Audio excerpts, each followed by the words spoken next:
Nyangwa tim nang. Nyamita telo makare chalo nade to binene seche mon wuoyi. Erokamano ahinya.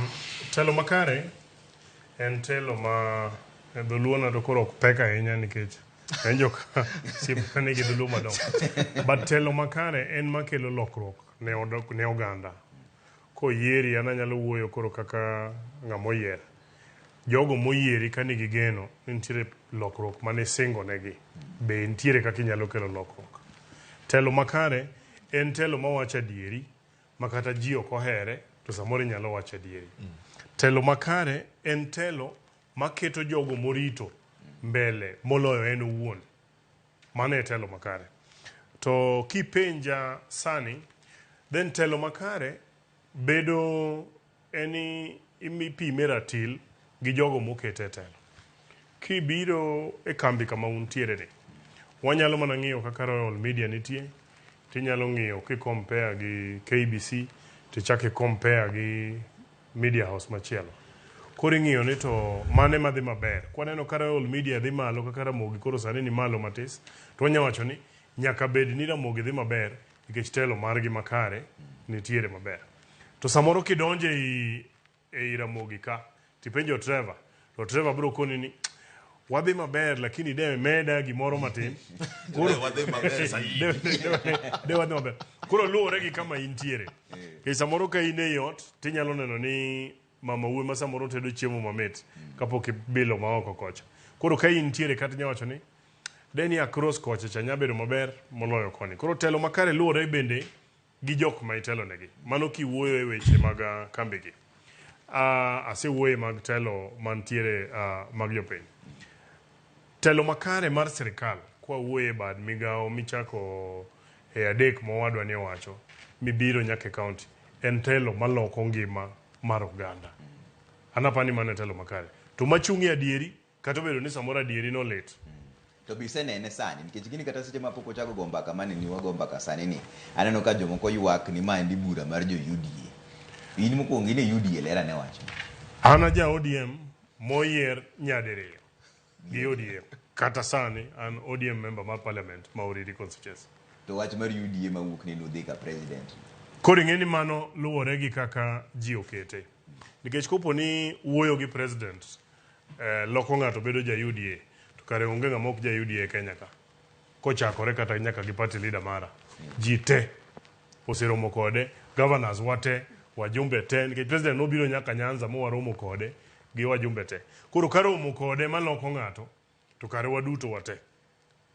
To dang bed ni mae kama walale kaka jok ka ng'ato nikech ng'eni ji oketo mana pachgi ni nyaka ibed ni in e chama achiel ma ok ng'i bedruok mar dhano wuon ni to mag Nyamita ni en ng'ama nade. Koseketi ni in ja UDA to in ng'ama ok odwar. Kod in tiyo maber kod in tiyo marach koro jok dwa neno.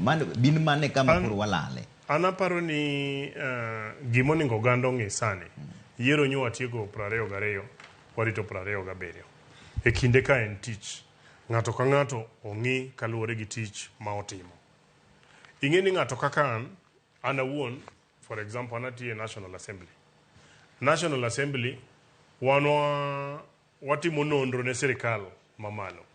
Jogi bire komiti kata kaka David Osiany sirikal mokalo cha ne ene Ministry mar Trade. No bire komiti mar Trade e bunge. Kanyero ji tudore.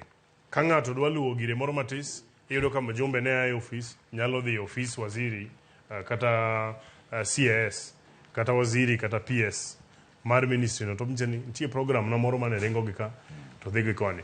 Sani endi, mano pokolokore. Wajumbe waduto kata mawantiere gode bunge. Ng'ano maluwo gire modwaro, iluwe ka ine bunge ikete budget, to nyaka ilu, kikibed ja nyao. Ibro dhir PS, ibro dhir Minister, PS, CEOs mag parastato, jotelo mochung' ne migepe mopogore opogore. Gin jomoyiergi, gin jolwet president. Koro ing'eni inyalo, kiyudo jolwedo, inyalo dilgo. To kiyudo fundi wuon, bidilgo. Koro wan wadil gi jolwedo, to fundi be wayudo. Koro inya yudo ka direction amalo, tiyudo ka gik moko timore. Gimoningo oganda wa openji.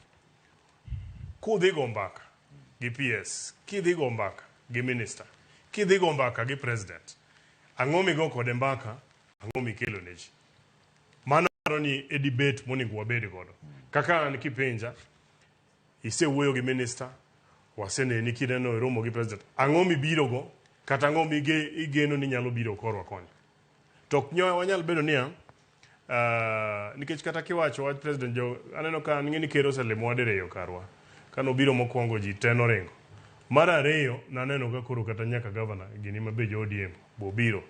To ker dhi kuonde te. Nyore koa Western. Wajumbe mag ODM nye ni konyo nye rwake.